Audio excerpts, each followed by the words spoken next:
le directeur général du groupe La Poste, M. Siredia, responsable politique APR à Thiès, tête de liste départementale des législatives de juillet 2017. Constatant les nombreuses difficultés notées lors des dernières élections législatives avec 47 listes en compétition, obligeant l'État, la Sénat, les acteurs politiques concernés à modifier quelques dispositions du code électoral à quelques semaines du scrutin pour éviter le pire. Constatant aussi l'inégalité entre les candidats indépendants et ceux portés par les partis et les coalitions des partis. Ce jeudi 19 avril 2018 est un grand jour d'égalité pour le Sénégal. Une immense fierté pour les patriotes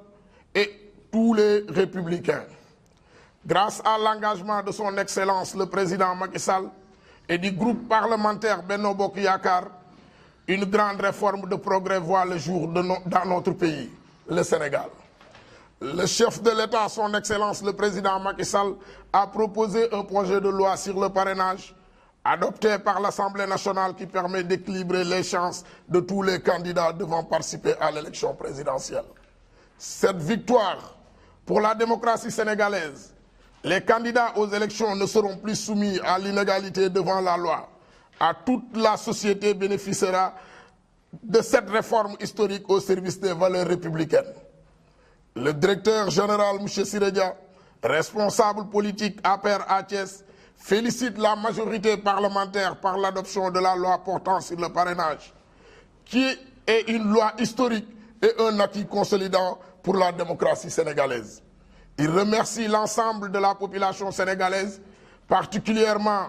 les chefs religieux et coutumiers, la population thiessoise, surtout sa jeunesse, qui a fait preuve de maturité exemplaire en ne répondant pas à l'appel à la désobéissance civile de l'opposition.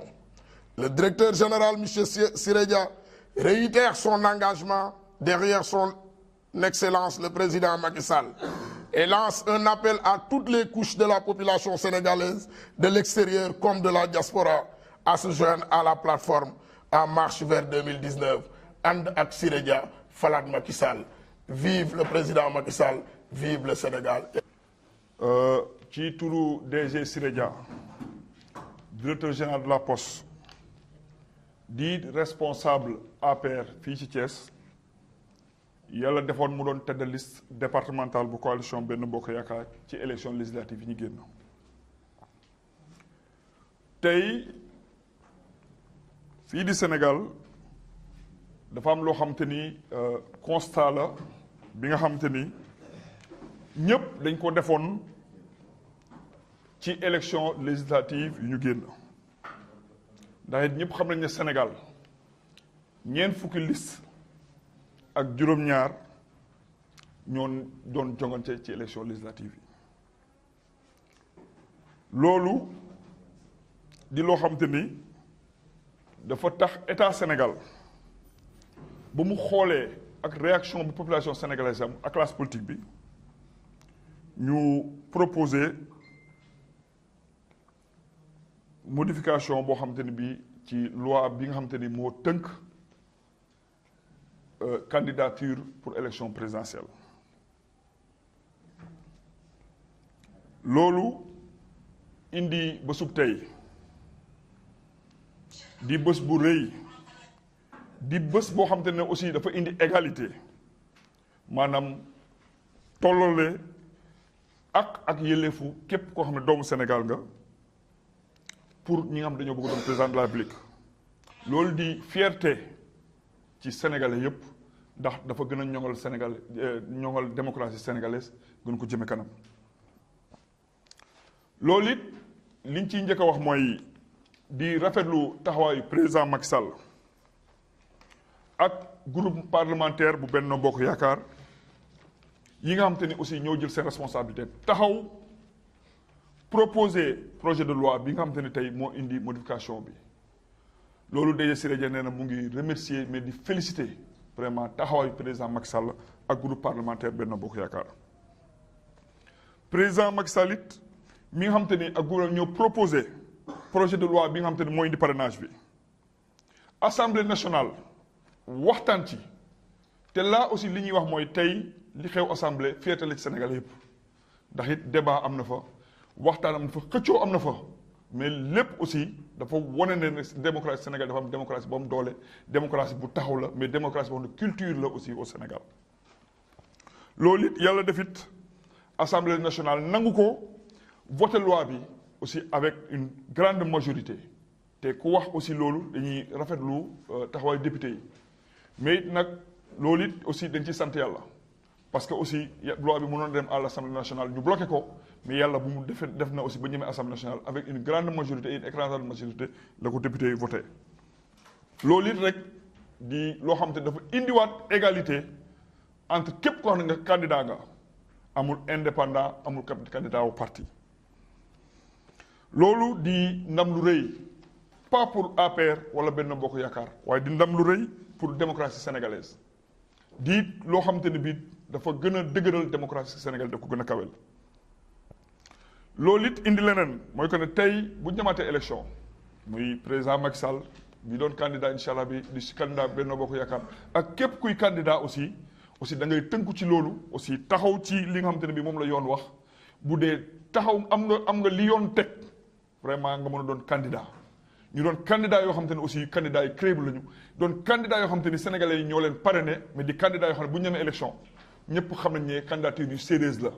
te du ñu yàq xaalis ci seeni candidature alors que ñëpp xam nañ ne en réalité 0,5% duñ ko am parce que bu ñu amee taxaw seetlu ci élection législative yi passé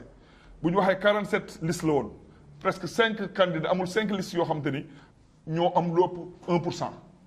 kon tey loi bi aussi dina permettre aussi ku bëgg a doon candidat waaye nag aussi projet de loi bi ñuy déposé le président Macky Sall gouvernement déposé tey jii képp kuy doon candidat na doon candidat bu crédible na doon candidat bu sérieux te Sénégalais aussi bu ñuy tànn nañ tànn candidat boo xam te ni wóoral na bu ñu ko vraiment ñii candidat yi sérieux lañu parce que Sénégalais yi aussi ñoo leen parrainé te leneen li ñuy rafetlu ci loolu aussi dañ koy wax parce que loi bi adopté nañ ko mais am na modification au lieu d'1%, 0,8% la muy 52 000 voix kon loolu lépp bu ko gouvernement Sénégal defee ak coalition Benno Bokk Yaakaar pour lan la rek pour permettre aux Sénégalais aussi ñu doon ay candidats mais pour décrisper li nga xam te ni mooy climat social bi. monsieur Siré Dia aussi di suñu kilifa di responsable politique APR à Thiès di félicité waat vivement vraiment groupe parlementaire Benno Bokk Yaakaar ñi nga xam te ni ñoo taxaw. vraiment ba projet de loi bi nga xamante ni aussi gouvernement Sénégal dañ ko proposé muy loo xamante ni ñu tubaab wax c'est une demande sociale sénégalais ñoo ko doon laaj ñu taxaw ci ba yàlla defit aussi loolu antu kon day Siré Dia ne vraiment mu ngi remercier di leen féliciter ci taxawaay boobu ñu am bu ñu jógee aussi ci loolu day Siré Dia nee na aussi mu ngi féliciter di remercier vraiment la population sénégalaise mais nag di remercier kilifa diine yi ak kilifa aada yi di remercier bu baax a baax population thiessoise mais rawatina la jeunesse thiessoise parce que nag mbooloo mi avant ñuy voté projet de loi bi ku nekk gën nga fëgg sa dënn ku nekk wax nga ñii indi nañ fi le 23 juin lu ne ñu wax ko d'ailleurs Siré Dia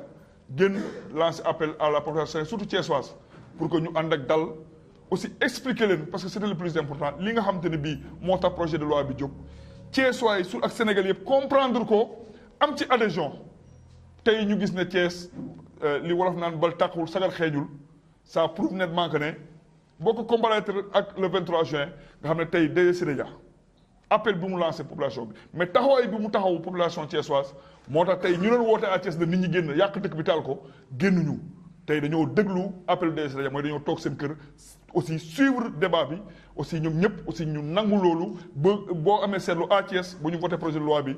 fu ne aussi nit ñi jubilé nañu nit ñi klaxon nañu kontaan ci li nga xamante ni moom le président Macky Sall ak assemblée nationale proposé adopté ko kon loolu day Siré Dia neen mu ngi ciy gërëm Thiès di leen ci sant di gërëm sénégalais yi